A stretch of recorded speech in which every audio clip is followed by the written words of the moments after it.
Stablecoin Wars. Why are stablecoins important? It's not for the reason that you think by itself. It's not that we just need a token that stays at $1. It's not just that.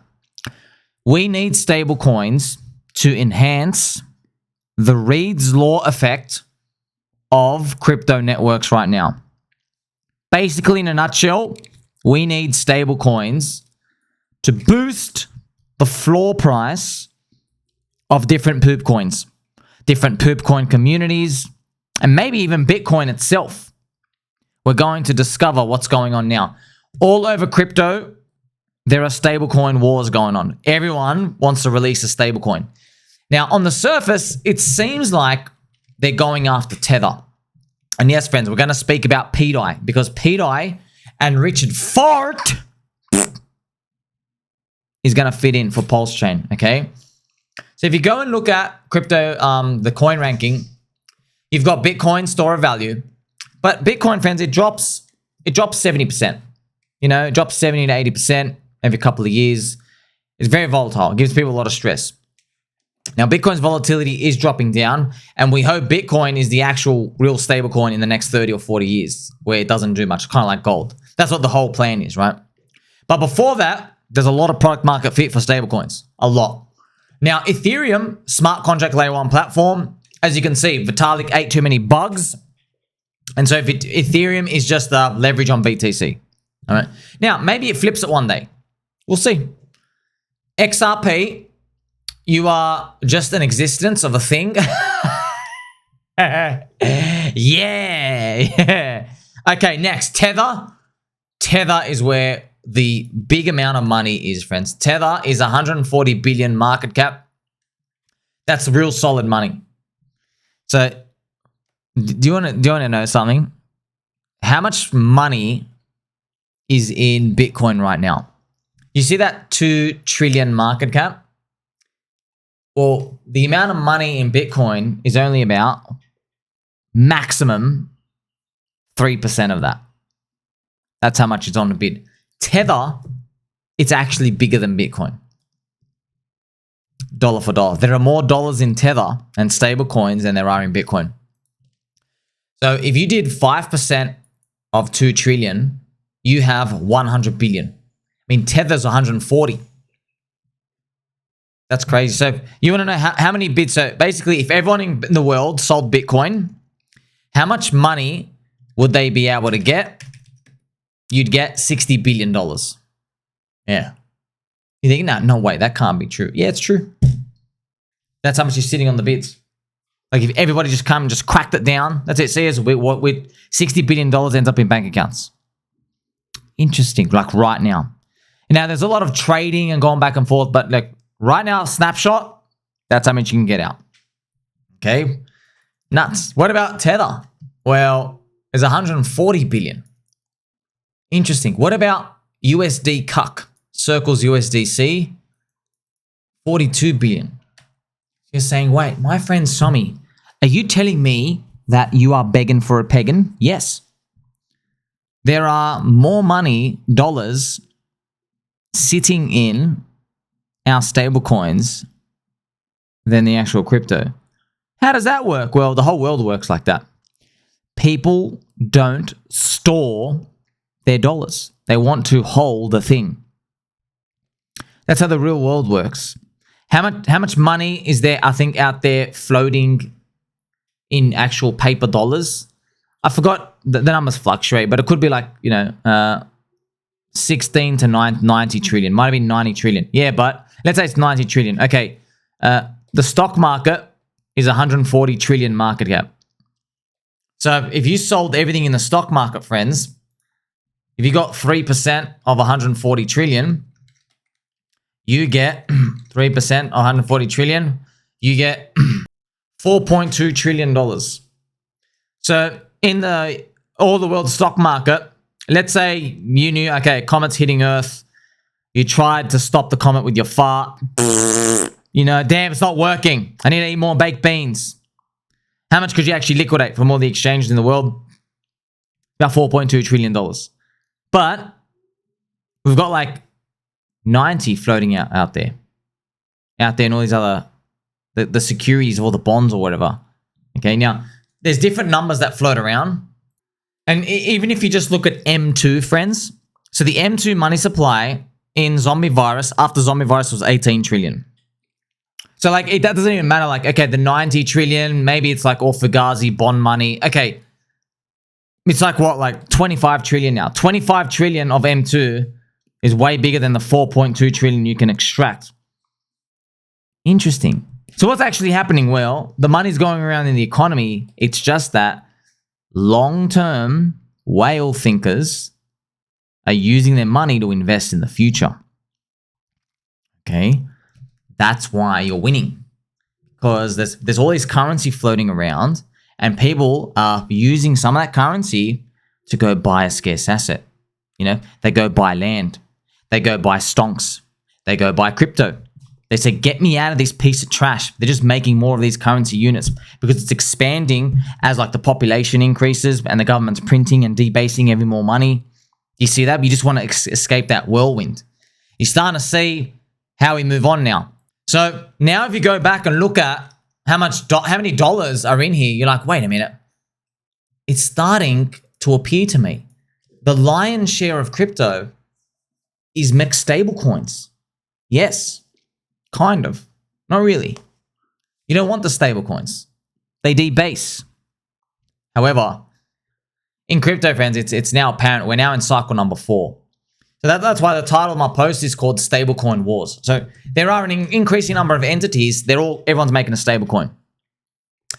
And like philosophically, what I'm going to do is I'm going to play for you some Habibi Albi music.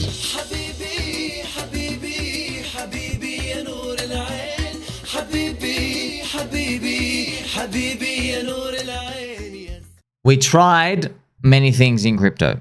That's why crypto, friends, is like, it's the last place on earth with true experimentation. It's true free market stuff. We literally try everything. Fart coin's $1 billion. So one of the things we've been able to see is, okay, we got some cool stuff. Got a store of value. We've got some layer chains. There's some DeFi things, some gaming, etc. Okay. There's an issue though. The price volatility, to say it's a bit of a problem, my gosh, it's a bit of an understatement, right? It's like saying, you're just a little bit pregnant. You're just a bit pregnant. No, you can't. You can't just be a bit pregnant, okay? It's a very, very, very big critical issue.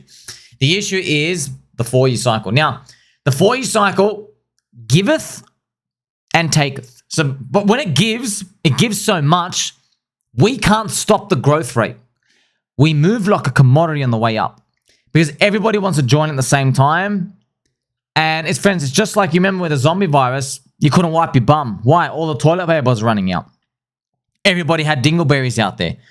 And there was a big problem, right? And nobody could calm down. Like if you came out and said, hey, don't worry about your dingleberries on your bum because there's going to be a lot of toilet paper in about 90 days from now. It was like 90 days. I've got dingleberries on my bum right now. I'm not waiting 90 days. I'm going to use a sandpaper over there. See, people came to desperate measures. That's a commodity, friends. In stocks, they don't have that problem. No one's ever says, oh my gosh, we're running out of Apple stock. Apple's like, okay, we've got an imaginary Fugazi piece of trash for the Wall Street, guys. Make this guy some more Wall Street coins. Let's mint him more stocks. That's what they say. They just mint more stocks. Oh, we're never running out of stocks. Crypto, though, remember, we have fixed monetary policies. We restrict the supply. It's stable. Yeah, so that's Bitcoin, right? You have the Bitcoin halving, and inflation rates are known. So we have these boom-bust cycles. So that's right. At the bottoms, there's like infinite supply. Your stablecoin, I mean, your inflationary policy doesn't really matter. But when you're going up in the 4-year mixed cycle, oh yeah, everybody has to rush in the door at the same time. That's why we have the pointy tops. Okay, explains everything now. So what did we try doing, friends? In crypto, we've tried everything.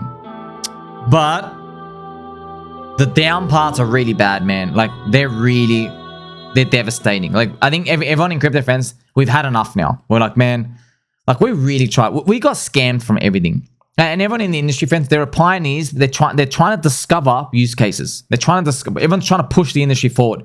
And a lot of people, they'll just call everyone a scammer. But that's a nihilistic view because like here's the thing, man. Like I guarantee you, if someone knew how to solve for this bear market going down scam part, trust me, they would have solved it. If they honestly knew. Everyone's trying stuff. And, you know, what actually hurts people, friends, is... See, I'm going to get the Pokeball out. It's a nice, soft, plushy Pokeball. You're my friend. But people get conned.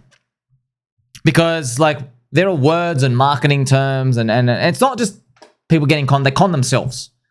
The confidence of the crowd. They go, don't worry, you know, we'll never have a bear market. And we can't go down. And look at all these great things we've achieved. And like extended cycle and all these other things. We just say stuff, man. Because it sucks, man. If you want to be an up-only Ponzi... You go join the stock market. Get your 10% per year, okay? In crypto, this is just the game. But we don't get 10% per year, Habib. We get 55% per year. And it comes with some costs, right? So you're understanding now. So I've identified here for you. To summarize, stablecoins, everyone's making a stablecoin now. It's becoming more of a theme. But there's a reason why. It's not that they just want to take on Tether. Because Tether, friends, they take your money... They go buy short-term treasuries of the US bonds and they give you no yield. They just, hey, mint you a stable coin, you can redeem it in the US bank, but you get no yield from it. But people don't really care about that little yield because they're here to punt crypto. They're like, I don't care about 3% per year. And back then when they did it was like 0.1% because there was zero yield. People don't really care about that per year because, yeah, they're trying to make, man, they're trying to use the Tether to buy stuff that's growing at literally 50% per year. So they don't really care about that freaking 2% per year, right? Because they're in an alternative anyway. And also, friends, I've got to remind you, Tether, during we had a stablecoin bear market, right? So that was when we were in 2022. You actually see it on the market cap here. This is it. Now, what's most fascinating is Tether only dropped like 25% of its market cap in a stablecoin crisis, which is crazy because Tether's meant to have the worst FUD according to everybody. But then they redeemed $14 billion in June, which is wild, bro. Wow. In a stablecoin crisis. Like, you got to think about how much of a nutcase are you? All of crypto is going to zero. You have literally zero upside for holding this imaginary dogshit green logo token pegged to $1. And you decide to hold it. And they didn't. They're like, I trust the boys. The Quan's going to zero or the stablecoins DPEX. Sweet. I trust the boys. And they did. They did, and it worked out. So Tether was able to redeem everything. Okay? So, yeah, the market's smart, man. Like, you think you're a genius, you ain't a genius, dude. Wisdom of the crowd. Now we're on to the final key missing piece, right? We're looking at them, the stablecoins. And we're going to tie this to pDAI, right? So we can't make coins that just go up infinitely. We can't. We tried everything. The coding and we don't have recession-proof stuff in crypto. Now, you could make, friends, if you really tried hard enough, you could make a recession-proof crypto. The problem, though, is it would be so dog shit, you wouldn't want to buy it anyway. Like, you know, in stocks, friends, there are recession-proof stocks, you know, like tobacco companies and some food stuff. But they're not growing like tech when we go up. They're not growing at like 14% per year in the Ponzi part of the bull market. They're growing at like 4%. So, like, when you need them, like, you're like, oh, it's all over anyway, right? Like, you don't have an excited attitude. But in the up part, you're like, I don't want to own tobacco companies. I want imaginary Ponzi, Apple, and Amazon. Give me Tesla. It's crazy how it works, man. It's just, that's how it works. Utility, you can suck a fat one. Yeah, because utility sucks too. The indexes, they bleed to tech, right? So many stablecoins are being made now. Ethena, Ripple, Coinbase. I'm just going to show you some of these articles as well, friends. So you have, look at this. Ethena have launched their stablecoin backed by BlackRock's 500 million BUIDL fund to reduce USDe risk. So Ethena, USDe. So I forgot how Ethena works, friends. It's what Arthur Hayes likes. Arthur Hayes also likes durian fruit. So, I mean, everyone's got their weakness. You know what I mean? There's something wrong with everyone. Durian? Really, Arthur? I mean, it tastes all right. Have you smelt durian? Friends, there are hotels, they literally write on the, I've stayed at some, they literally write on the thing, there is to be no durian fruit in this hotel. And I've got to ask, really? The fruit that tastes like ass? Why not just eat ass? Why substitute it with this fruit?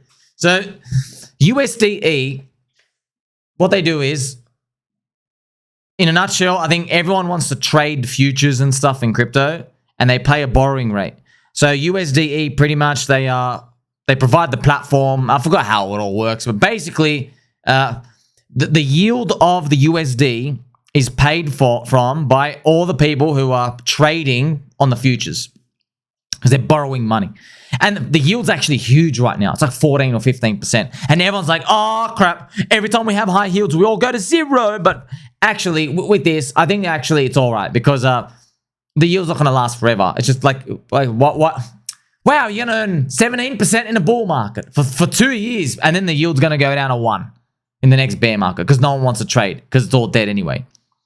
You know what I mean? Everyone's like, oh, be careful. Like, okay, congratulations. You made 34% over 2 years, and Fartcoin is up 1,300%. You see? So, like, all the demand comes in at once, and then it gets removed. But Ethena, right? Just give you an example, just showing you these. Also, you have, look at this. Ripple's RLUSD. You see? So this is the Ripple's coin. They've got $13 million have been created. And $53 million on Ethereum. So Ripple, friends, they're all doing the same thing. They make a stable coin. They're just trying to get banks, or just everyone in the world to just hold it. And they get the yield. They buy the treasuries for it, give you nothing for it. Yes, so that's what the whole goal is. They're listed on the exchanges. They want all these market makers to just have it on the inventory. They just want it to be everywhere. Okay. Stablecoin Wars.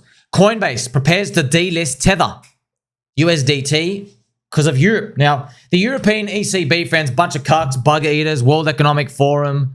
But yes, as you can see, Coinbase delisted Tether. They delisted Pax, PayPal USD.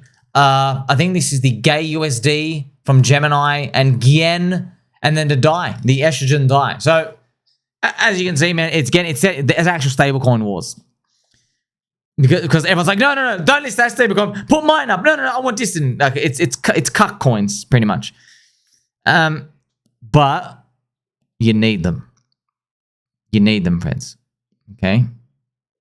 It's kind of like, well, you're hanging with the boys. You know, you need that one guy who just kind of watches over the women inside, just to make sure. You know what I mean? Sometimes women friends, so they just, maybe one of them says something and the other one, they're like, oh, you know, your sundress makes you look fat. And they just go wild. You need one guy has to just stay back and watch. That's what this is in the industry. You need the stable coin in there just to make sure we have something to lay back on. Now, pDAI. This is the pDAI chart. You go, that's interesting. I thought stablecoins meant to be at $1. Well, that's a mystery. But I want you, like, just suspend your belief for 5 seconds. I know you've been begging for a pagan. Imagine my friend Somi, your friend Somi, is right.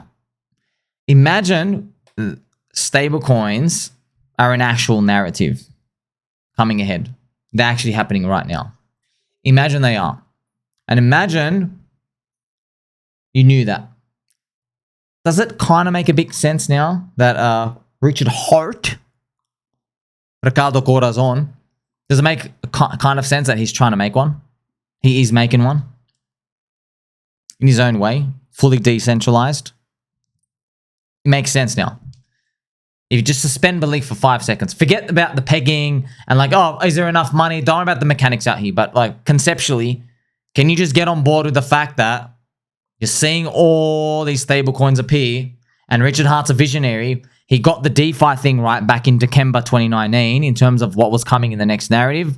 And now he had the foresight to say, oh, we're going to need a stable coin. Just think about that. Okay, we're like, whoa, if you nut jobs are actually kind of correct that Richard is on the same side as Grok, where Grok says 60% chance he's involved with pDAI, wouldn't it make sense?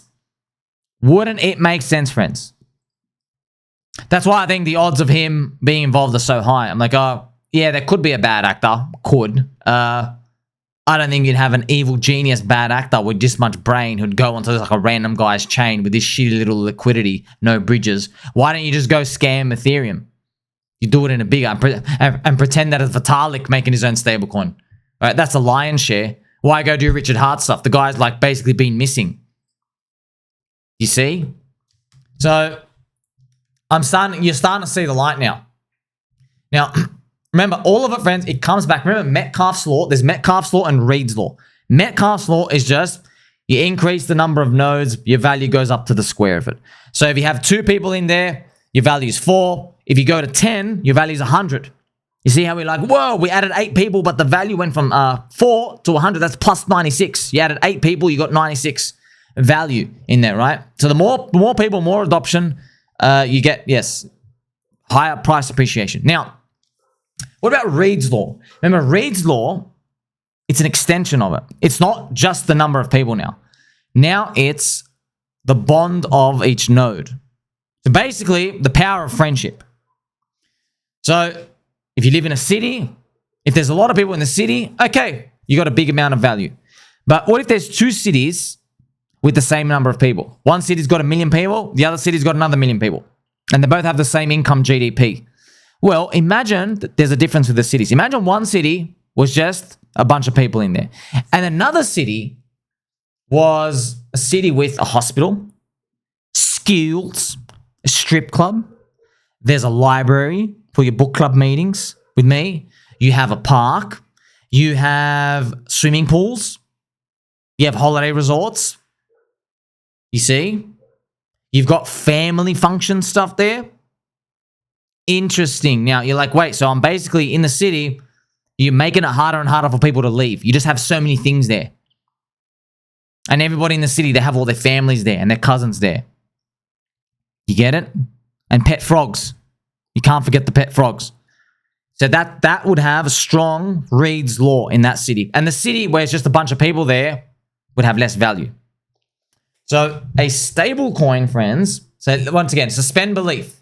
It doesn't even matter if you believe in Richard Fart's stablecoin. If you had a stable coin in your ecosystem, it's like your home brand, your stamp. If you had one, you are boosting Reed's law. You are boosting the whole network. Now, all these concepts, they're foreign to everybody because like people in crypto, what are they doing right now? They're swapping JPEGs. There's brain rot, TikTok generation trash.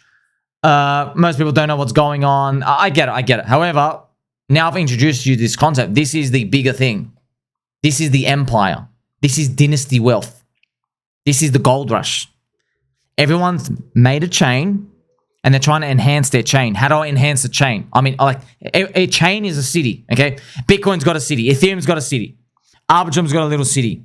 Say PulseChain's got a city, okay? Priced like a neo-religion, but it's got a city. So everyone who's the founder and the leader and the workers there, they're thinking, hey, how do we make our city better?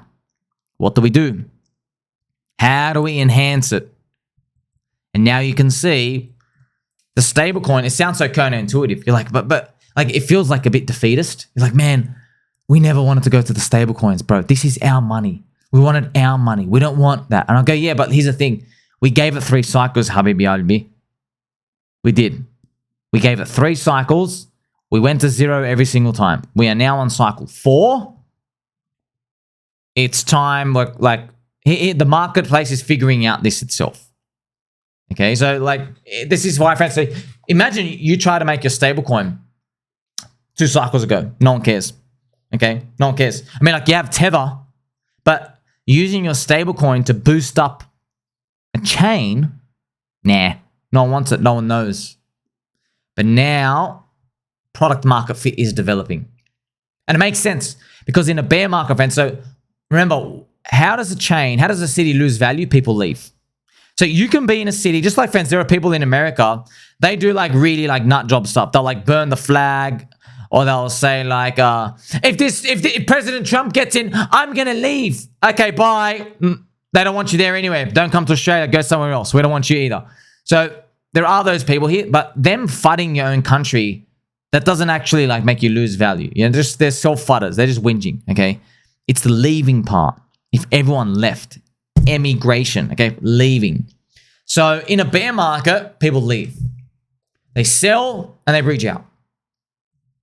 However, what if you had somebody who could be begging for a pegging and you had a stablecoin native to the chain, which had good product market fit, so that people, as they approach the bull market and bear market and whatever cycle they're in, and they held on to something to keep them on the chain. What if? So this is an enhancement, friends, to, remember Richard Hart?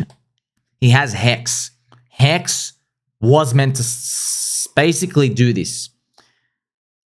However, the price volatility of Hex in the bear market, down 99%. I mean, like, you're still part of the cycle too much. You know, the extra mind share of Hex, unfortunately, it didn't do anything for the price in the bear market.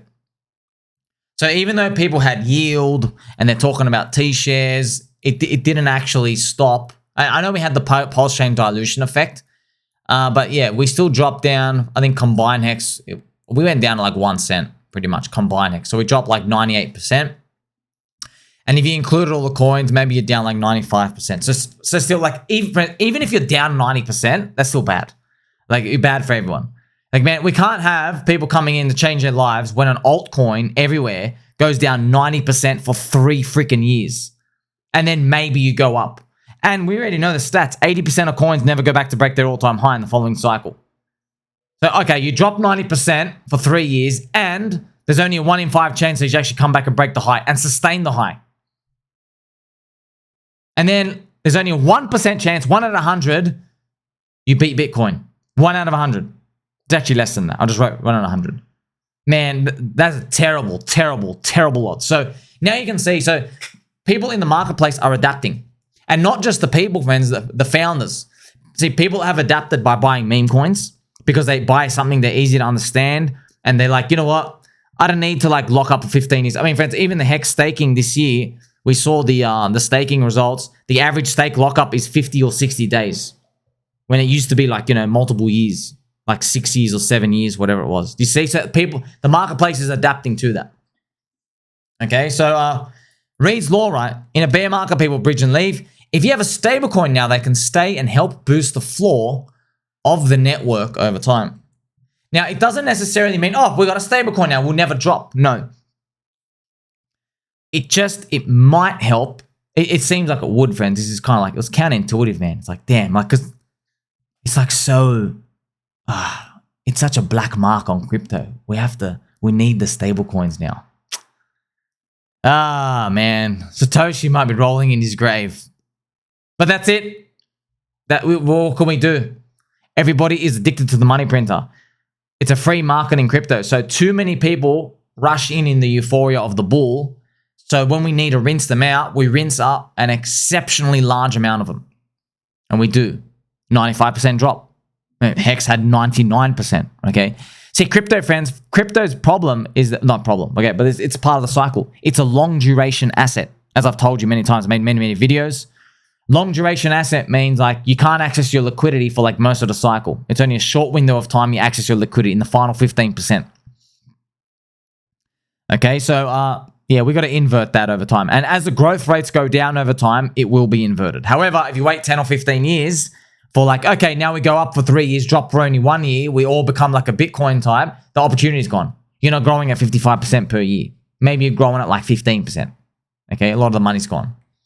So PulseChain, friends, will benefit from a Ricardo Corazon stablecoin. If he does it, if the rumors are true, and all of this ends up working out. Because now you've got this complete picture. When people take profit, they take profit into his stablecoin and they earn yield, and now they have ammo in a bear market. And they're thinking about the place they want to be to earn yield. Now, it doesn't necessarily mean, see, you are free to bridge out. You can bridge out. Someone can go move somewhere else, just clicking a few buttons. It just increases the odds that they don't bridge out everything. Okay? You know, Ethereum, they've got all the big Aave money supply markets. They've got the hotbed of all the innovation. So Ethereum, friends, has a lot. And yeah, Ethereum's price volatility is less. Over time, it's getting less and less like that. It's starting to make sense now, isn't it?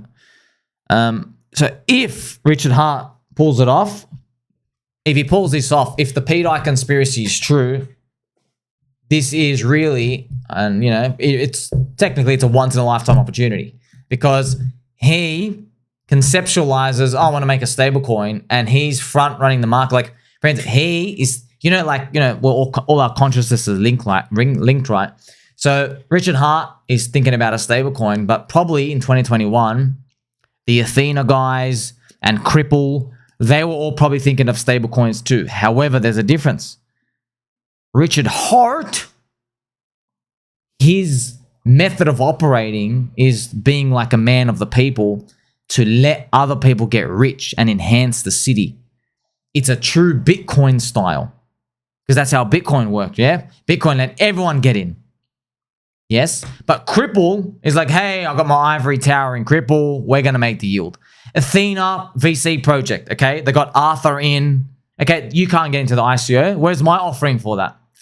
You get it? What about the other stable coins? Tether don't even give you yield. Did Tether let you into the ICO? No, they let Max Kaiser in. Max is actually an ICO investor for it, okay? What about Circle? Mr. Bug-Eyed Jeremy, whatever his name is. Bug-Eyed Jeremy, the CEO. Yeah, he's hanging out in the jungle, friends, with the big ladybugs. He didn't invite you or me to come hang out with him and drink some beetle juice. You see? So this is like, it's a very, very unique opportunity. And man, if it pulls it off, like we basically fluked it. we fluked it. We're like, hey, the guy with the top hat decided being $4 billion net worth wasn't rich enough. He's trying to become a trillionaire. So he went on and like he envisioned something for the next cycle. And that is where we have maybe the stablecoin, maybe the wallet next. I don't know if he'd have a coin extra for that. You see? Like he could have just stopped and he's like, okay, now you build the thing now. So that's why these things are super rare. Also why, friends, now you get to see why I've made... So when you see a pDAI, friends, okay, when you see this pDAI chart, and thank you to the Pulse TV guys for these beautiful animations and stuff, okay? So remember Murad? Murad filters out the meme coins by the distribution. He wants to see a nice distribution. But you miss out on the big opportunities, bro. I told you, there's one big flaw in there. If you actually filter out, you're basically saying, hey, big whale, I don't trust you, I'm out. No. Why? It's their baby, it's their business. Why would they just want to destroy it? It's very nihilistic. By the way, imagine you skipped out on Bitcoin at the start. Satoshi had 1 million of the BTC. He had 100% ownership. Imagine you looked at it and you go, I'm filtering on you. It's not well distributed. I'm out. What about Ethereum? Ethereum, the foundation had 50% of the coins at the start. 50 or 60%. Imagine you looked at it, you go, you know what? Bad distribution, I'm out. What about Cripple? Imagine you missed out on the Cripple ICO. Cripple had like 90% of the tokens. Do you see? Everything starts out with this bad distribution. It's not bad, friends. It's just someone owns a lot of it, but you just got to be on their vision. If they have a long-term vision, they don't dump it all in one go. You see? If they have, I've got to repeat that again, okay? If they have a long-term vision, they don't dump it all in one go. All they're doing is, like, they're selling over time. That's like natural inflation. The worst part of the worst thing that can happen to you is like you're with, I guess, nefarious sharks. They just want to literally click out 100% of the supply and leave. So if you're watching anyone who's like selling a bit here, 1%, 2%, 5%, and go, it's not nefarious. You should be saying, oh, they're not selling 100%. They're just selling this over time. And that's okay. Everyone's selling over time. Do you get the difference? So, pDAI, the people's die. If Richard can do this, how lucky are we? It would be true. And that's why I want you to know. So that would actually, that boosts the whole network. And yeah, I guess it would dampen the volatility for PulseChain in the next cycle. But that doesn't mean like it's all fully solved. But you get to see how like there are actual bigger visions and stuff out here. That's why, friends, like I've said to you, man, it's really hard to make a decision for like the next 3 years in crypto. Really hard. You know what I mean? Like only a few people are right. Everyone's got an idea. Like, friends, there are still people making like privacy chains. You know, privacy chain, or like maybe they have a season at some point. But you know what I mean? Like there's these different technology things, and it just like everyone has their own passion. But I'm like you and I, friends, like I'm not the creator. I'm not the builder. I'm here. I got a squeaky chair. I got some fluffy slippers. Okay, and I'm begging for a pegging. We're here. We're actually just allocating capital. We're playing a game. You're a citizen in a city. You're trying to collect as much value and you're trying to add value as well. But the real people, they're the builders out here. However, like it's not easy. Oh, I want to go build. Okay, bro. Like, do it. Just understand, like, only like 5 out of 1,000 build anything that people actually like. So that's why, friends, it's crypto, the last place on earth that's like really free market capitalist. Okay, so by the way, this isn't guaranteed to work or win. Okay, it's not. It's just I can see the vision. It looks like, yeah, this is adding to the Reed's law. It's strengthening the bond. So I believe it will work over time. That's why I'm long and strong. And also, this idea is so big. Yes, this is a multi-billion-dollar idea. Easy. That's why now you know, how do we get the Hyperloop for PulseChain? How do we get it? Well, if pDAI and all these things get minted and everyone's like mumbling and jumbling the stable coins, you know, if pDAI, the people's DAI, if we're able to, let's say there's like a jeet wave and then we screw down, well, if we can get it to $1 and then Richard can do the Hyperloop, there we go. We can get something like that. I hope we do get something like that. And everybody, remember, friends, Richard wants everyone to stay in the system. Everyone wants everyone to stay in the system. That's why Richard knows, man. Everyone's providing liquidity on PulseX because he's giving out yield. Okay, well, why didn't he just? He can give you a stable coin as well, handing out yield. In fact, it might be easier to do that over time because a stable coin never has to go above $1. Okay, so you see this grand picture now. Stablecoin Wars. Is anyone else talking about it? No. I have just seen it, and I'm like, wow, picking these pieces out in the universe. Now, obviously, stable coins are for cucks. They are, especially like right now. But like, it's just like, I can't believe this exists. This shouldn't exist in the universe. How about a stable coin that actually goes up? How about that? 50x to $1. I'm telling you, man. It's a first cycle unicorn. There's no other stable coin like sector in crypto to actually make proper money on. You can't make X's on them. You can buy your estrogen Ethena and make like, 18% yield, but that's opportunity cost. So you get that maybe for another 1.5 years max. You get your 19% in the next 12 months. Maybe you get like, 8% in the year after that because it's a bear market. Okay, congratulations. You made a 27%. Fart coin went up another 10,000%. You know what I mean? Opportunity cost. But this, man, this is opportunity. Okay. Now, just because I said this, maybe you cheat up, doesn't mean the price can go down, friends. You can't control the little cheats. But now, so that's why you're long. Okay. You're betting on Richard Hart's grand vision. Don't forget he loves you. Like, subscribe, bell button, or catch you soon.